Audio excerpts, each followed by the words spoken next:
Hello everyone, myself Apurva, and today the topic of my video assignment is TCP IP model, which is under computer networks. Now, reference models, there are two main types of reference models which are used in the computer networks. One is the OSI model and one is the TCP IP model. So, OSI model is also known as Open Systems Interconnection. It is a conceptual framework that standardizes the functions of a telecommunication or computing system into 7 abstraction layers. Each layer serves a specific purpose and interacts with the adjacent layers to provide a clear modular structure for understanding and designing network systems. The 7 layers in the OSI model are physical layer, data link layer, network layer, transport layer, session layer, presentation layer, and application layer. Now we have the TCP IP model, which is also known as the Transmission Control Protocol or the Internet Protocol. It is another conceptual framework used to describe the functions of networking protocols. It is more commonly used in the practice than the OSI model and is the basic for Internet's architecture. The TCP/IP model consists of 4 layers and it aligns closely with the functionalities of the OSI model. The 4 layers in the TCP/IP model are link layer, network layer, transport layer, and application layer. Now the TCP/IP model. The TCP/IP model is a suite of communication protocols used to interconnect network devices on the internet from local area networks to the global networks. It provides end-to-end communication specifying how data should be formatted, addressed, transmitted, routed, and received. The TCP/IP model is a fundamental framework for network communication. It consists of 4 layers, each addressing specific aspects of data transmission. At the bottom is the link layer handling physical connections. Above that is the internet layer responsible for logical addressing and routing. The transport layer ensures reliable end-to-end communication employing protocols like TCP and UDP. The top layer or the application layer provides network services to end users and applications. Developed for the ARPANET project, the TCP/IP model has become the basis for global internet communication. Now let us see the in detailed explanation about the different layers present in the TCP/IP model and what their functions are.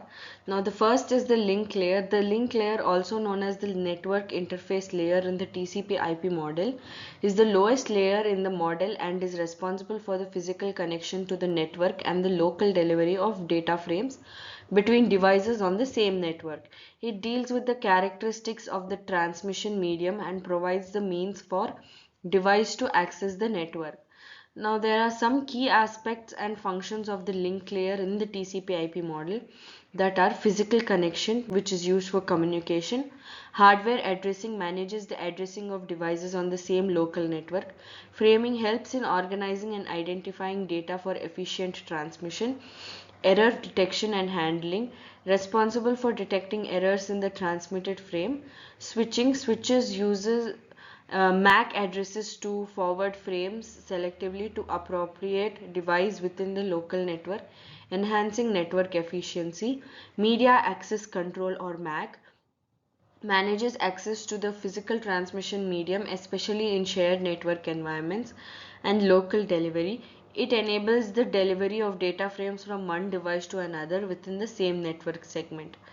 Now the link layer's primary focus is on the immediate connection and communication between devices within the same local network. It lays the groundwork for the higher layers in the TCP/IP model to handle routing and end-to-end communication across different networks. Now next we have the network layer. The network layer in the TCP/IP model is crucial for managing the logical addressing and routing of data between different networks. This layer is responsible for facilitating communication between devices that may be part of distinct local area networks, LANs or wide area network WANs. The key aspects of the network layer include logical addressing. The network layer assigns logical addresses known as IP addresses to device connected to the network. Routing, routers operating at this layer make decisions on the optimal path for data packets to reach their destination. Packet forwarding: once a router determines the appropriate path for a packet, it forwards the path to the next network segment along the route until it reaches its final destination. Fragmentation and reassembly: the network layer can handle the fragmentation and reassembly of data packets if the data packet is too large for the underlying network technology. Error handling: while the actual correction of errors is often left to the upper layers or lower layers, the network layer can include features like checksums in the packet headers for error detection. Tunneling and encapsulation: the network layer supports tunneling and encapsulation, allowing data from one network to be encapsulated within the packet of another network. Internet protocols: the primary protocol operating at the network layer is the Internet Protocol (IP). IP provides the addressing and routing mechanisms required for transmitting data across different networks. So basically, the network layer is used for managing the addressing and route which the data can be used to travel between different networks. Next, we have the transport layer. The transport layer in the TCP IP model is responsible for ensuring reliable communication between devices on the different hosts across a network. This layer manages end-to-end communication, providing error detection, flow control, and retransmission of lost or corrupted data. The functions and the key characteristics of the transport layer include segmentation and reassembly. The transport layer breaks down large messages into smaller units called segments for transmission over the network. Flow control: the transport layer uses techniques like windowing to regulate the rate of data transmission, allowing the receiver to process information at its own pace. Error detection and correction: the transport layer is responsible for detecting errors in transmitted data. Reliable and unreliable communication. TCP or Transmission Control Protocol is a reliable protocol that guarantees the delivery of data without errors using mechanisms like acknowledgements and retransmission. Connection establishment and termination. In case of the TCP, the transport layer manages the establishment, maintenance, and termination of connection between the devices. Port numbers: the transport layer uses port numbers to distinguish between different communication channels on a single host. Multiplexing and demultiplexing. Multiplexing enables multiple applications or services to share the same network connection, whereas demultiplexing ensures that incoming data is correctly directed to the appropriate application based on the port numbers. UDP or User Datagram Protocols. UDP is a connectionless and lightweight transport protocol. It is suitable for scenarios where low overhead and real-time communication are more important than guaranteed delivery and error correction. Now we have the application layer. The application layer in the TCP IP model is the topmost layer and is closest to the end users and application processes. It provides network services directly to the applications and facilitates communication between software on different devices. The application layer encompasses a variety of protocols that enable diverse applications to interact over a network. The key aspects of the application layer include network services. The application layer offers a set of network services that applications can use for communication. Application protocols. Various application layer protocols operate within this layer, each serving a specific purpose. Port numbers. Port numbers are used to identify specific communication channels for different applications. Data representation and encryption. The application layer is responsible for data representation, ensuring that the data is formatted and presented in a way that applications on different devices can understand.